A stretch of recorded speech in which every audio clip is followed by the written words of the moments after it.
Welcome to DIY Homesteading with Missouri River Regional Library. I'm Angie, and today we are going to make jelly. So I have a confession to make. In our family, we call everything jelly. It's not technically jelly though.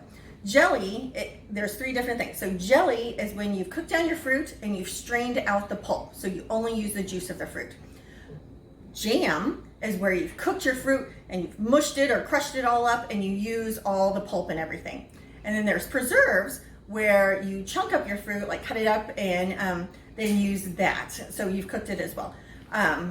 We usually do different kinds of jelly, jams, preserves for different kinds of fruit. Today we are doing plum and we're going to do actual jelly. So we have the juice. These plums are from my grandma's plum tree. And this is a famous recipe in our family. Everybody loves the red plum jelly. We don't know what we're going to do if the plum tree ever dies. Seriously, we don't. So we've already cooked our fruit and we have the juice in jars that we've frozen, and these are now thawed and ready to go. So how do you make jelly? You need lots of stuff. Let me go over what we have that we're going to use today. So like I said, we have our fruit juice. We have 6 cups of plum juice. We have sugar, pectin. You definitely need pectin to make jelly. Butter. This helps you to make sure it doesn't boil over. Then we have our supplies. So you need your measuring supplies, your jar lifter for getting things out of the canner. You have our jars, rings, lids, funnel, spoons. We have a canner. That's what we're going to can our jelly in. A little pot to boil your lids in, and then a big pot to boil the jelly. Okay, so let's get started. The first thing we want to do is to fill our canner with water. Now, you don't technically need a canner for jelly because you just cover them with water and boil them so they seal. However, this works great. It has a rack in the bottom of it, so your jars don't sit on the bottom of the pots and get too hot. So this we need to fill with enough water that when we put our jars in it, it's going to cover them. And that is called water bath canning. My mom has taught me all of this, and she is standing by to correct me if I say anything wrong. So we're gonna fill this with water. We'll go to the sink here and fill it with water. And there are different kinds of canning, of course.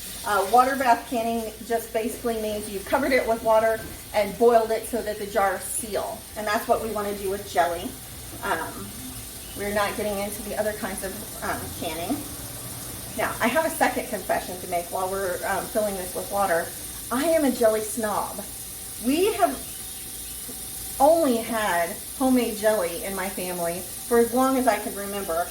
And I get really picky about store-bought jelly. I don't want to eat it. I don't like it.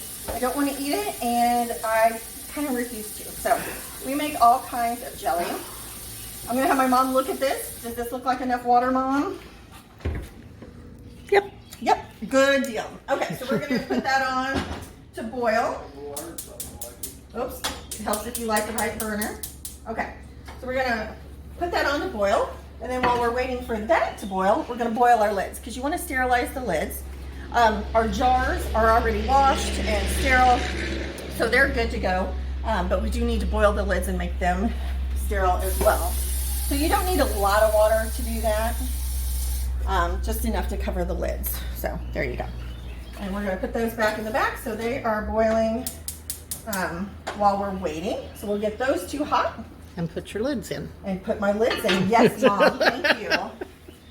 Okay, so we're going to put lids in there too. Now, we know that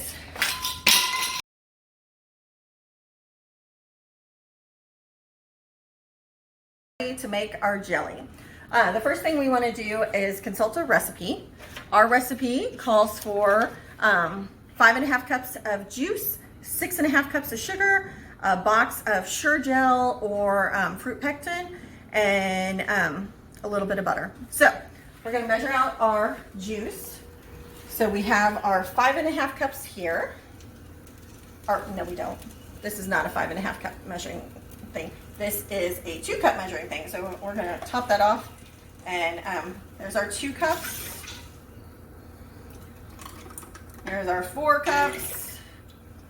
And here's our 5.5 cups. Okay.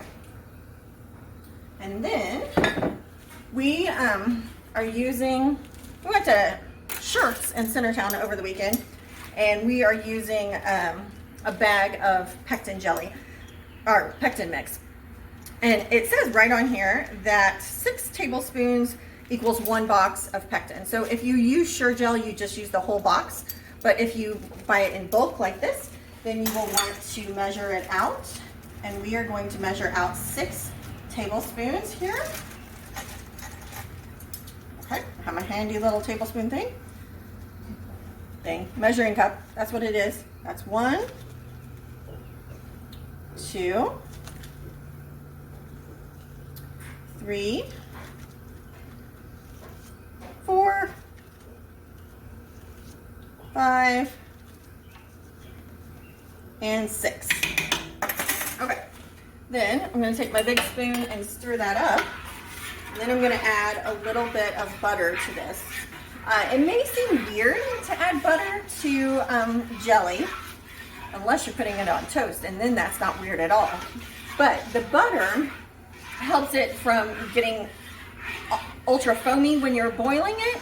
So you want to use the butter to make sure it doesn't get really foamy. You don't want really foamy jelly.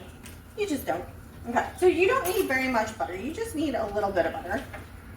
So I'm just going to put a couple little packs of butter in there.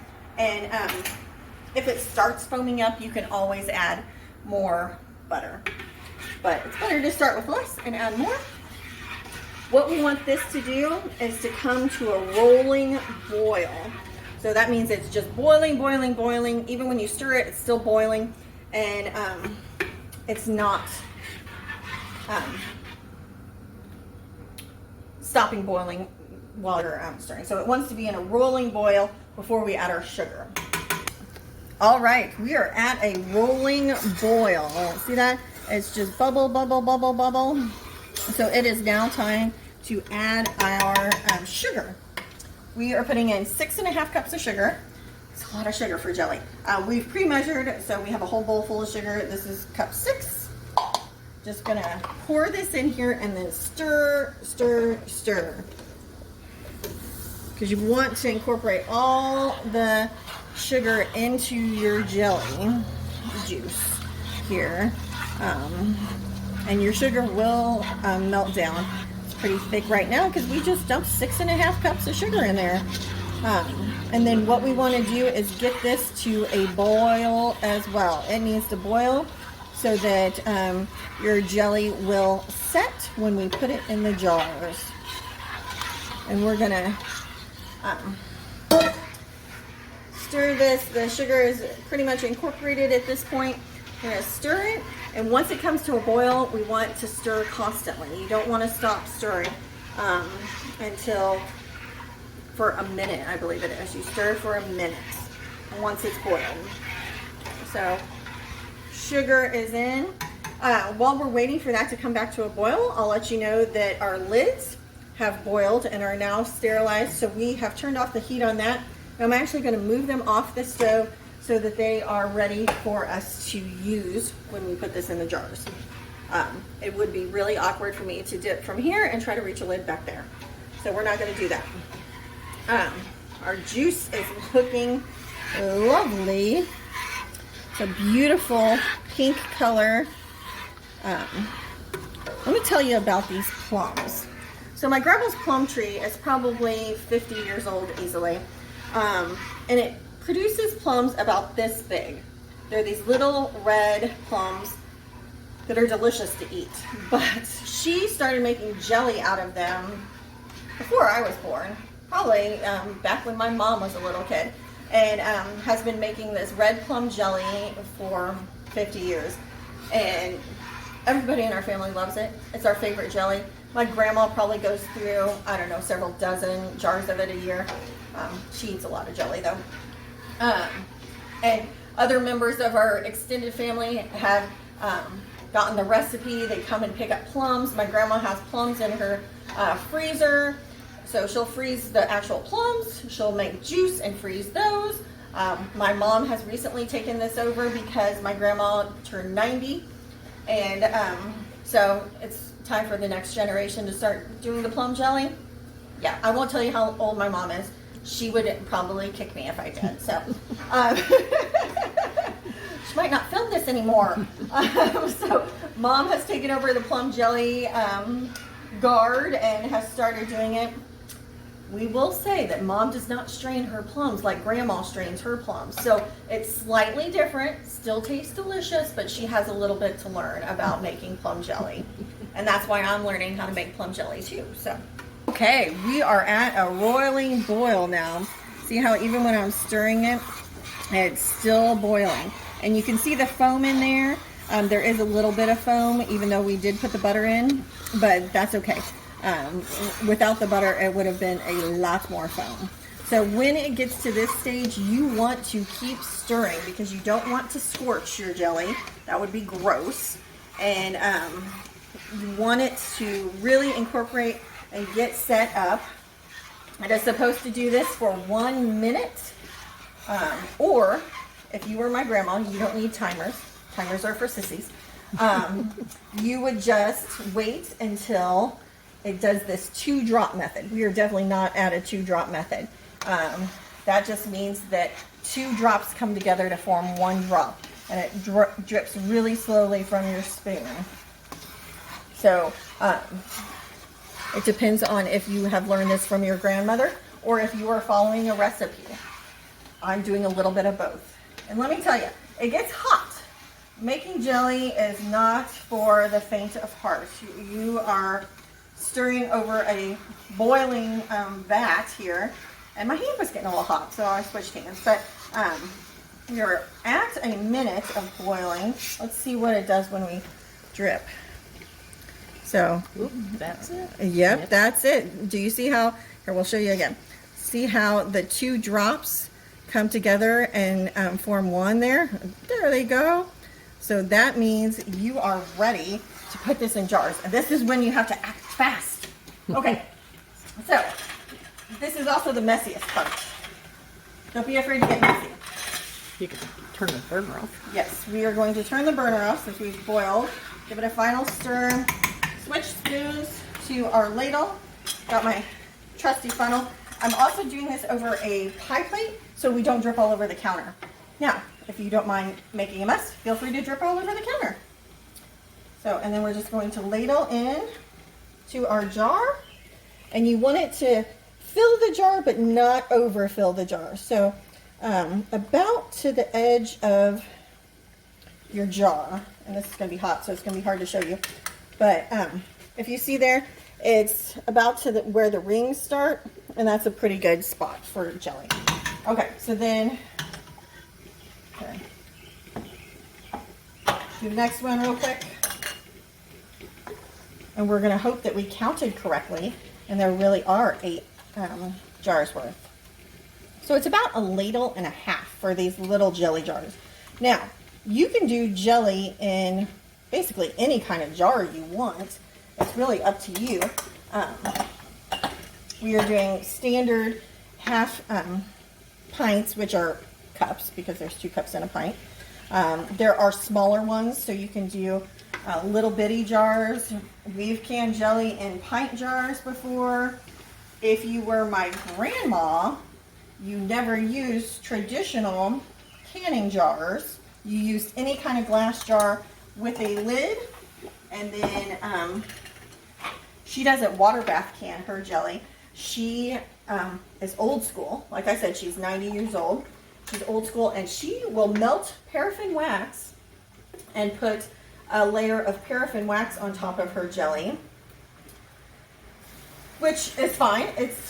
It will seal your jelly up. It's not actually recommended to do that anymore, but don't tell my grandma that because she just won't hear that. But it seals your jelly, and when you're ready to use it, then you just break the wax and use your jelly as you normally would. Okay. So you want to fill all your jars, and then we're going to put the lids and rings on them so we can get them in our canner. In the meantime, our canner is boiling nicely. So, and actually, I think this is going to make a little bit more than 8 jars. So my mom steered me wrong here. Shame on you, Mom. Jar is filled, and we have a little bit left, and that's where your fancy dishes come in. So this is a fancy little dish my mom has, and it is where you put your leftover jelly that won't fit into the jars, and then this is what we'll have for breakfast in the morning. So let's just pour it in there. It will set up in our little jar here, so you don't have to worry about that. There we go. Okay. So that'll be breakfast in the morning. Now we need to put our lids and rings on our jars. First, we want to wipe them off. Oops. Because for the jars to seal, you don't want anything around where the ring is going to go. Or the lid. Or the lid, yes. So we're just going to wipe those off. I did a fairly good job of filling these, so they're not super splattery. But we'll get them all wiped off.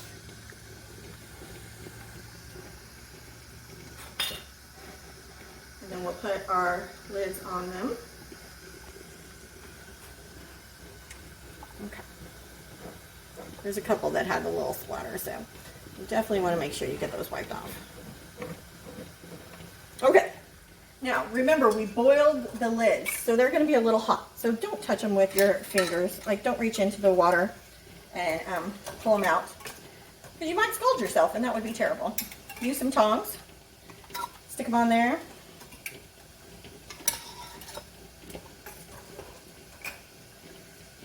Got 2 for 1 there. You don't want the water in there.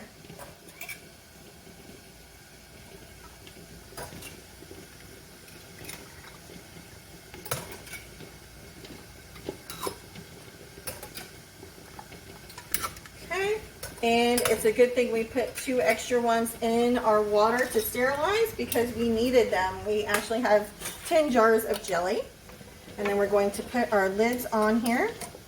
Now your jars are very hot, because remember, your jelly was just boiling. Oops. Luckily that landed topside down, so it's still okay. I can get it on there.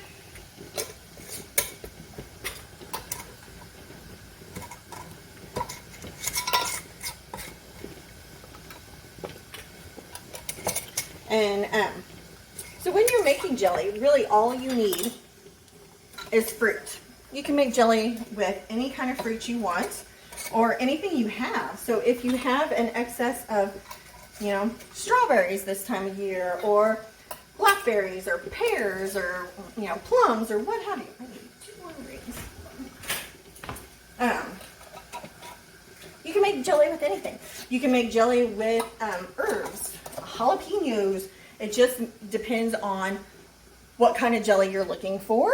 Now, I'm going to tighten my lids up just to make sure they're all nice and tight. My jars are hot, so I'm using a kitchen towel to do that. Oops. Don't do that. Don't knock it over. Okay, and then we're going to put them in our boiling water in our canner. Remember, we want the water to cover our jars. So if you're using different size jars, you'll have to fill your canner with the height for the tallest jar. Okay, so then I get my little jar lifter here. I probably don't need this to put them in, but just in case. So you sit them in there, and if you need more water, you can always add more water. But we're going to see what happens when we get all of our jars in here, because if you know science, you are displacing the water by putting the jars in there, and it should rise to cover them. At least that's what I learned in my high school science classes. I think it's still true today. We'll see if we had enough water in there. You can buy canning supplies at pretty much anywhere. Like I said, we were at Shirk's this weekend and bought the Sure gel and the sugar and everything. But, and they also have lids. Ooh, see, we don't have enough water in here. So we're gonna have to add some water.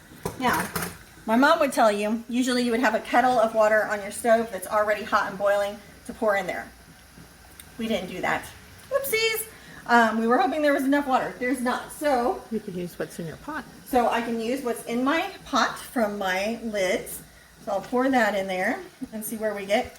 We're still going to need some more. So I didn't have enough water. So we are actually boiling some water in the microwave. If you have your kettle on, you can just pour it in there.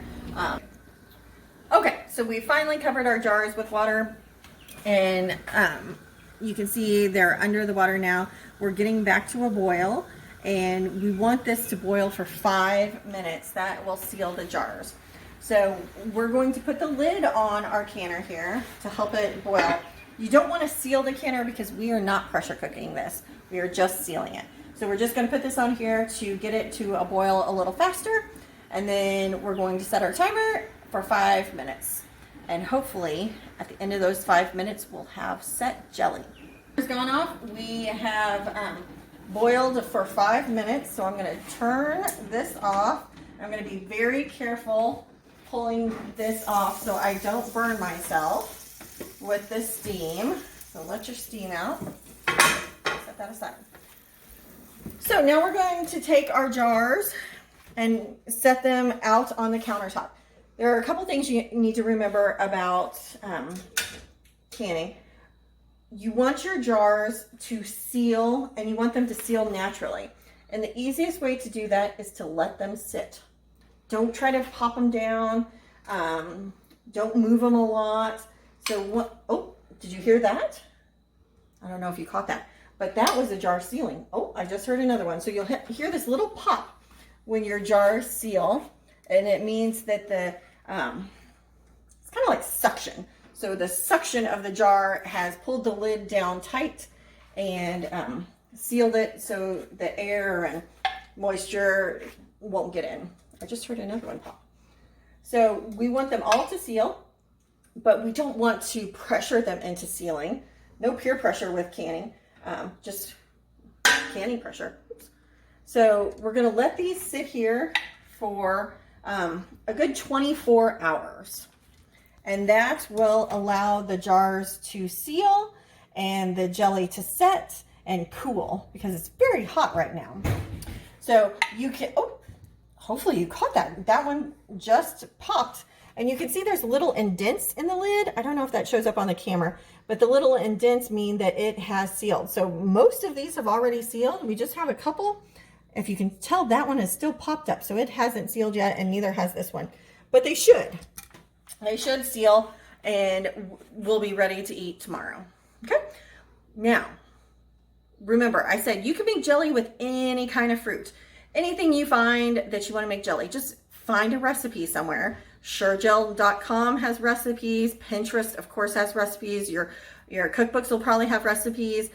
Find a recipe and get to canning because jelly is delicious, and homemade jelly tastes so much different than store-bought jelly, and you cannot go wrong with it. So we're going to let these sit, like I said, for 24 hours, and then they're good to go, and we can have jelly on our toast tomorrow for breakfast. So we're doing the other 2 jars. So the canner only holds 8 jars, and you remember we needed 2 extra, and we had 10. So we're gonna cook those and get those sealed. And all of these, except for one, have sealed at this point. Now, what do you do if a jar doesn't seal? You eat it. That's just it. That's the one that goes in the fridge. It's your first one. Easy fix. And then you remember we put our little extra in this little bowl for breakfast in the morning. It isn't quite sealed. You can still see it's a little runny, but it's also still a little warm.